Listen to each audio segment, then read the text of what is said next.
Hey guys, Donnie here with pubsportsradio.com, and this is your play of the day video. Did you tune in yesterday? Did you take a look at the Rose Bowl? Did you see Wisconsin and Oregon go over 51? Well, if you did, congratulations, because we cashed that ticket, and we'll keep that train moving for January 2nd, 2019. It is our play of the day video. Today, we're going to go right back to the gridiron. We're going to head down to Jacksonville, Florida for the Tax Slayer Gator Bowl, and that's going to be between two teams, one SEC foe and one Big Ten foe. That's Tennessee and Indiana. If we take a look at some of the opening lines, a lot of ripping and running here on the total. Opened up offshore 48.5, 48. That now sits game day as high as 55 in some spots. If we take a look at the side itself, opened up as a small favorite for Tennessee at -1.5. Now we're seeing more -3s here game day as people are betting on the SEC. Now, when we take a look, instead of just saying, we're going to bet a side or we're going to bet a total, sometimes you want to dig into some of these games and try to find an angle that's really going to fit your narrative the best. Because when we look at Tennessee, the narrative for them is, hey, 5 straight wins to end the season. But you have to take a look at who they actually beat to end the season.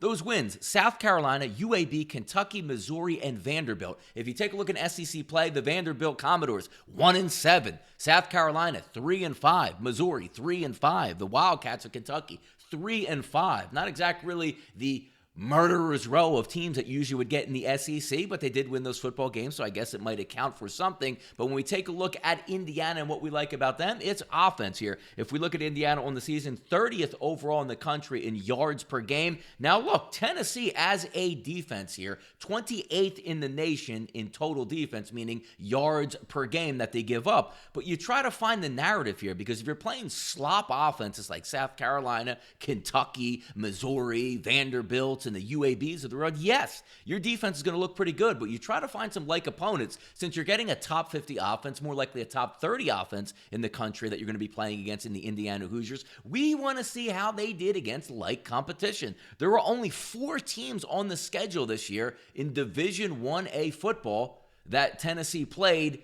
in the top 50. Georgia State, 38 points they hung on them. BYU, 29 points. UF, the Florida Gators, 34 points.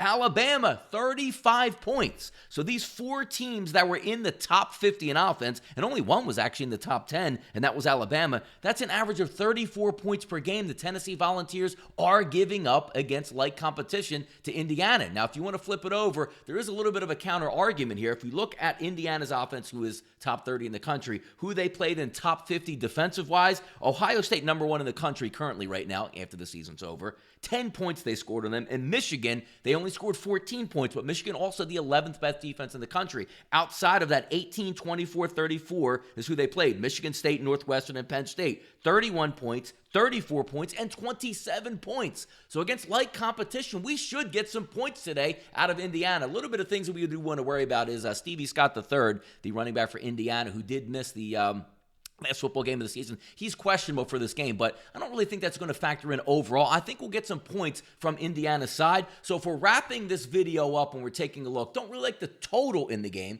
don't really like a side in the game, let's zero in on something that's given us a lot of success over the past couple months, and that's a team total. We did take it again at 5 dimes today. That is a team total over 26 for the Indiana Hoosiers. I think we'll be able to make some money. Guys, if you haven't done so yet, please check out pubsportsradio.com. Also on the YouTube channel, as well as find us on Twitter at pubsportsradio. Your play of the day video. The winner is going to be, yes, the Indiana Hoosiers team total over 26. Good luck on your play of the day. I'm Donnie Seymour. We'll see you tomorrow again right here on the YouTube channel for another play of the day. Good luck.